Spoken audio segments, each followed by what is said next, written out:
Okay, let me get this straight. Nag-book ka ng ticket sa iyong dream country na gusto mong puntahan dahil merong seat sale, but then, first time mong lalabas ng bansa.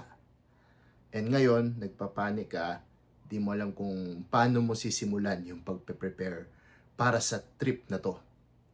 Don't worry, I got you. So kung mapapanood nyo yung last video ko, bago yung video na to, ay pumunta ako ng Taiwan kasama ang aking girlfriend at yung mga kaibigan namin for a 5-day and 4-night DIY tour. So para sa mga di pa nakakalam, DIY, do it yourself, ibig sabihin lahat ng preparation, lahat ng pagpaplano, ikaw mismo yung gagawa, hindi ka asa sa mga agency or sa ibang tao. Kung di mo pa napapanood yung video na yun, I will link it down below para mapanood nyo, lalo na kung isa sa mga dream destination nyo yung Taiwan. Ngayon, I will be sharing kung ano yung naging planning process namin bago kami pumunta sa Taiwan. I-share ko sa inyo yung step-by-step procedure namin na isa-summarize ko into 5 steps lang. So, very basic, 5 steps. And syempre, i-share ko rin kung ano yung mga natutunan namin para sa next naming travel ay mas may improve pa namin yung aming experience. So, ano pa hinintay natin? Let's go! So, ang first step natin ay syempre ang pagbubook ng ticket. So, in our experience, ako yung nagbook ng ticket namin to Taiwan. It is a round trip ticket, naka-seat sale. Ang kinuha naming airline ay Cebu Pacific. Doon ako tingin-tingin nung aming ticket. And we only get the basic package which only includes the 7 kilogram hand carry luggage. After buying the ticket naman, tsaka pa lang kami nag-avail ng additional na 20 kilogram check-in luggage, pero imbis na bumili ako ng 4 na tig-tig-isa kami, we opted na pag-usapan namin na bumili ng 2, then mag-sharing na lang kami dun sa 20 kilogram luggage. So kunwari ako tsaka yung girlfriend ko, din yung 2 naming kaibigan, nag-sharing na lang ng luggage. And for that tipid hack, we actually saved 2,000 pesos each na nagamit naman namin for our pocket money. Actually, madali lang mag-book ng ticket paalis at pabalik ng bansa. Pero meron pa rin kaming mga natutunan na pwede naming gawin sa next naming travel. And isa doon ay yung pagbubook ng early morning ticket. Next time, iwasan na namin mag-book neto, lalo na kung halos same lang din naman yung presyo na babayaran mo kung mag-book ka ng flight sa umaga or sa gabi. Ang rason ko para dito ay medyo sayang kasi yung araw na pabalik ka ng Pilipinas, imbis na makapagpamasyal ka muna in the morning hanggang hapon, tas gabi ka pa uuwi, ay yung araw na yun ay mapupunta lang dun sa flight mo pabalik. And isa pa, tulad nung sa pagpunta namin ng Taiwan, ang nabook namin na flight pabalik ay 10:30 a.m. So, maaga, then yung mga trains nila, nagbubukas pa ng 6 a.m. So, medyo nagahol or nagmamadali na kami sa pagpunta ng airport. So, yun yung naman yung iniiwasan namin doon. Next ko namang natutunan ay kung may budget ka lang din naman para sa check-in luggage, mag-avail ka na ng tig-tigi isang check-in luggage, lalo na kung ikaw yung tao na maraming gustong daling OOTD, dahil may kaibigan kami sa naming kaibigan na problema siya sa kanyang dinalang OOTD, medyo nabigat na agad dun sa kanilang luggage papunta pa lang. So nung pabalik naman, namili sila ng mga pasalubong, medyo nag-over baggage sila, and need pa ulit namin tuloy mag-transfer ng mga tawag dito, ng mga pasalubong nila sa luggage namin, di gano'n na puno yung luggage namin, para lang hindi mag-exceed yung luggage nila.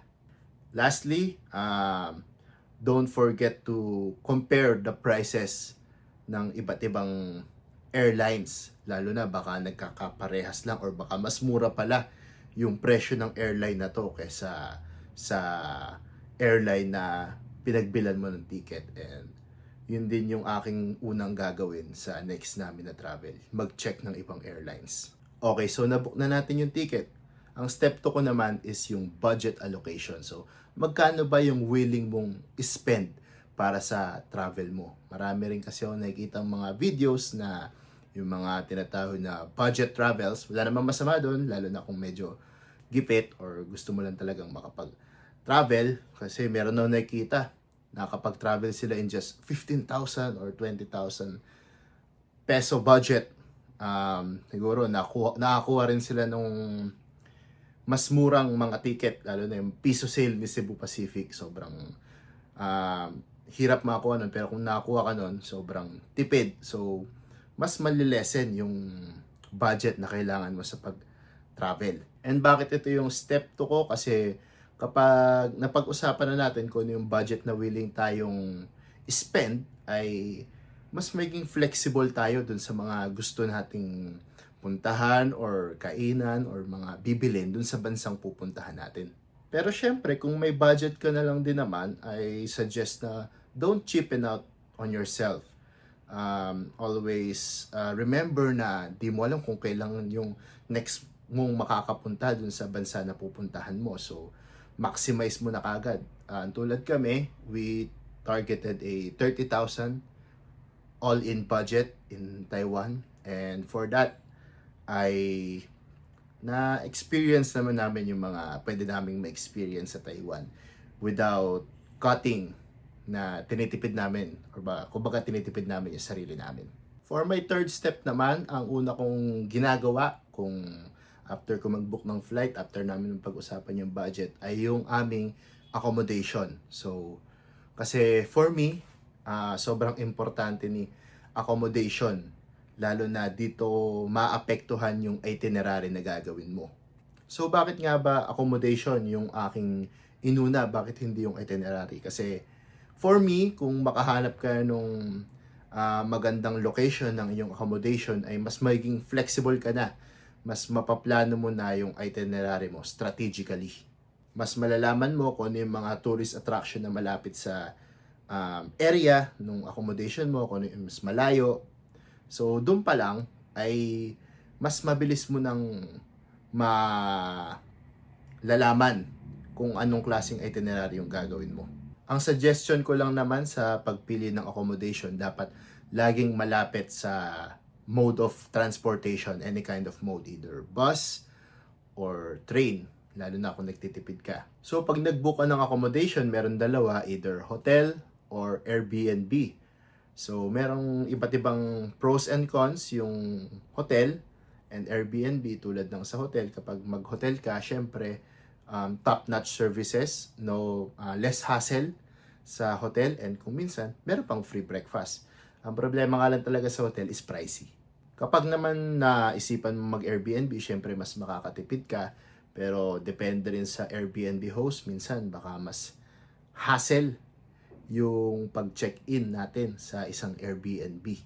And ang problema lang din naman sa Airbnb ay minsan may mga unpleasant na mga experiences, lalo na kung titignan mo mabuti yung mga reviews ng Airbnb na pag-check-inan mo. Pero kung hanap mo lang naman talaga ay pahingahan na accommodation, then wala namang problema kay Airbnb. Mas makakatipid ka pa.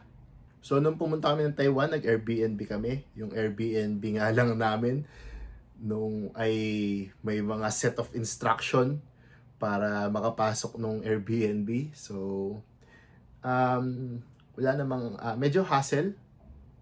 But then, nung nagawa naman namin, maayos naman yung Airbnb na pinagtuluyan namin. Nakapagpahinga naman kami na maayos. And every time nagigising kami sa umaga, good to go kami lagi. So, pang-apat, ito na yung pinaka-exciting part, yung pagpaplano ng itinerary. So, pag magpaplano ka ng itinerary, obviously, kapag pumunta ka sa ibang bansa, maraming pwedeng puntahan.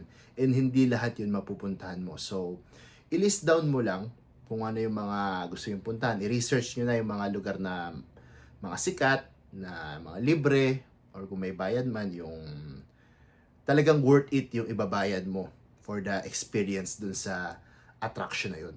And maganda pag nililista natin yung mga lugar na gusto natin puntahan, ay igrupo na rin natin siya based sa area, para kapag pumunta tayo sa isang lugar, puntahan na natin lahat ng attraction doon. So, less time yung masispend natin sa travel time lang. Pag naman medyo hassle yung commute And or kaya naman malalayo masyado yung lugar, always consider booking a day tour, mga group tour, kasi kung minsan mas worth it pa yon kumpara sa mauubos na oras mo sa pag-commute sa lugar na gusto mong puntahan. So syempre, nung after namin makapag-travel, meron kaming mga lessons na natutunan, and isa dito yung kunwari sa first day, go easy on the first day. Chill ka lang. Lahat naman yan mapupuntahan natin eh. Siguro, tread the waters kumbaga. Lalo na kung first time mo sa bansa na yon. Familiarize muna natin yung transportation, lalo na sa ibang bansa pag napunta ka. Sobrang ganda ng mga trains nila and buses, yung mass transportation nila.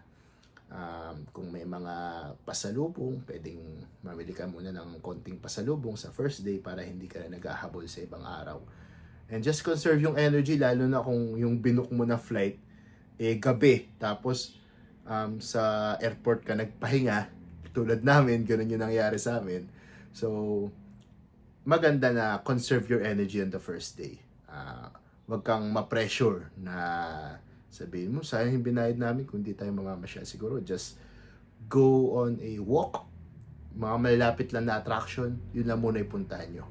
Next is, put on a time schedule dun sa mga attraction na pupunta natin. Kung yung pupunta naman nating area is more on papicturan lang, siguro mga 15 to 20 minutes, okay na yun para lang makita natin yung lugar.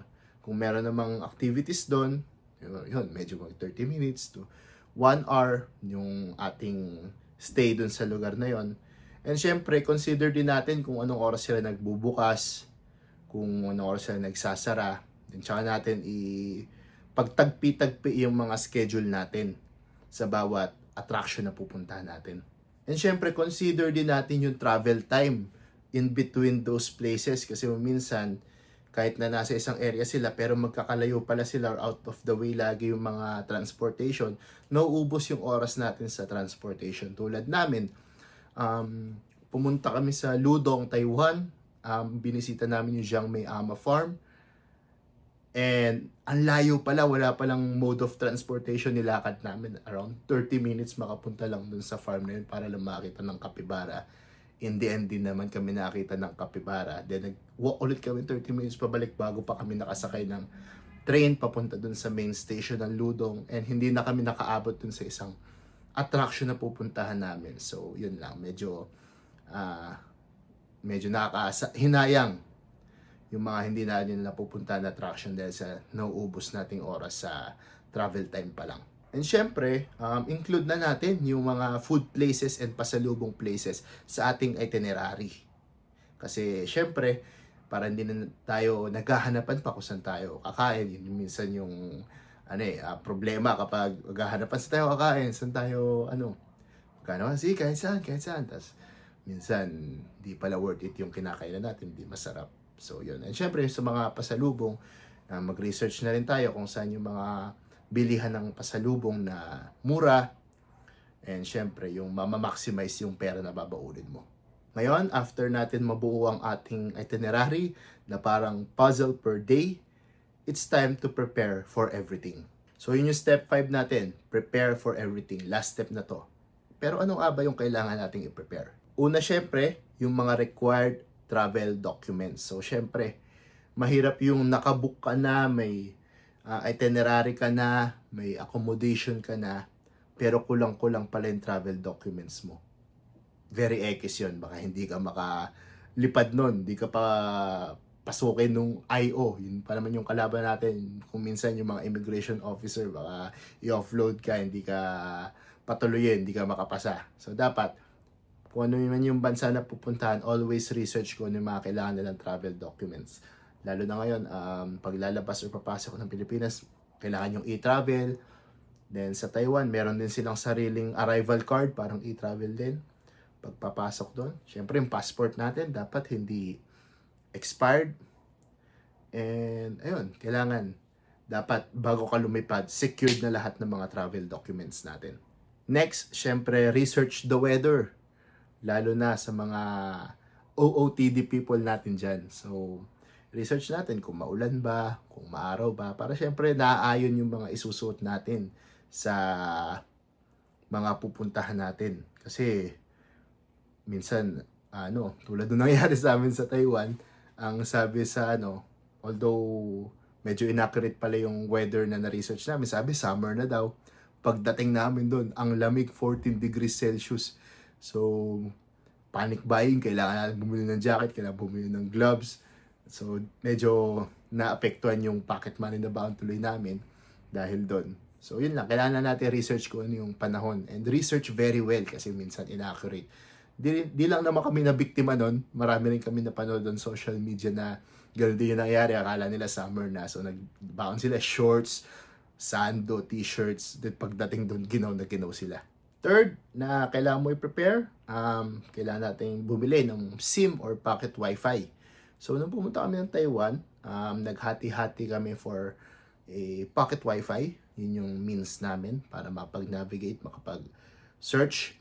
Pero kung minsan, mas ideal kapag SIM card yung binili natin, lalo na minsan kasama may iba kang makikita sa Klook na mga promos na kunwari, pag bumili ka ng train card sa Klook, may kasama ng SIM card, mga ganun ba, mga tickets, kasama ng SIM card.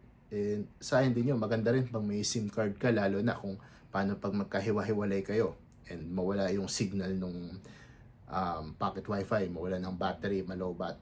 So, for me, mas okay din yung SIM. Minsan, mas makatipid ka or same price lang din naman. At least, tig-tigi isa pa kayo. And sa lahat ng steps na binanggit ko, we put it on a single Excel file. Lahat ng mga binook namin, lalo na sa Klook, we put it on a Google Drive. Lahat yun, nag-compile namin para meron kaming tawag dito, directory ng mga kailangan namin. Nasa isang place lang, hindi sabog-sabog. Mga tickets namin sa mga attraction, yung ticket namin, plane ticket namin, nilagay din namin sa Google Drive. Yung itinerary namin na pinag-compile nasa Google Drive, lahat yun sama-sama, and lahat yun nakashare sa mga kasama ko para madali nilang ma-access. And after that, you are already good to go. Okay, so review ulit natin. Ang una natin is yung booking ng ticket. Pangalawa, budget allocation. Pangatlo, finding accommodation. Pangapat, plan your itinerary. And panglima, prepare for everything. So, itong 5 steps na to, summarize na to. Ito yung mga sinundan lang namin para sa aming Taiwan trip last March. And we prepared for this actually 8 months before nung aming aming travel. So 8 months bago yon, nakapag-book na kami ng flight, and in that span, nakapag-prepare na rin kami for everything. Nakapag-ipon na rin for our pocket money, and we actually had a fun time in Taiwan. We enjoyed our trip. Yung parent ng isa naming kasama, na-amaze pa nga doon sa ginawa kong itinerary. Kulang na lang para magtayo namin ng sarili naming travel agency. Pero yan, it's a fun experience. Sobrang saya na maka-experience gumawa ng isang DIY tour. And yun nga, and along the way, may mga experiences, may mga lesson learned na mas makakapag-improve pa sa next na travel namin. And that's about it. So kung nakatulong tong video na to sa inyo, please don't forget to like and share this video. Kung may tanong kayo, comment down below.